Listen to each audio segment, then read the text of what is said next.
गणेशाय नमः। श्रीसरस्वत्यै नमः। श्रीपादवल्लभ नरसिंह सरस्वती। श्रीगुरुदत्तात्रेयाय नमः। दत्तात्रेयं महात्मानं वरदं भक्तवत्सलं प्रपन्नार्तिहरं वन्दे स्मर्तृगामी सनोवतु। दीनबन्धुं कृपासिन्धुं सर्वकारणकारणं सर्वरक्षाकरं वन्दे स्मर्तृगामी सनोवतु। शरणागतदीनार्तपरित्राणपरायणं नारायणं विभुं वन्दे स्मर्तृगामी सनोवतु।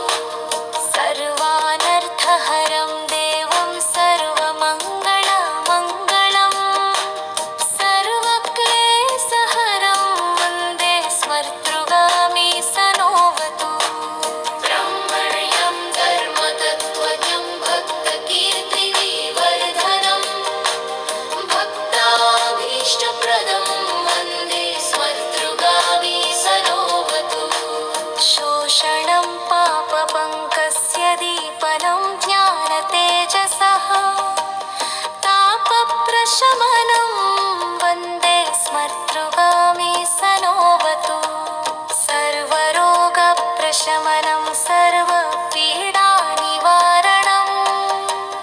विपदुद्धरणं वन्दे स्मर्तृगामी सनोवतु। जन्मसंसाराबन्धघुनं स्वरूपानन्ददायकं निःश्रेयसपदं वन्दे स्मर्तृगामी सनोवतु। जयलाभयशकाम दातुर्दत्तस्य यः स्तवं भोगमोक्षप्रदस्येमं प्रपठेत् सुख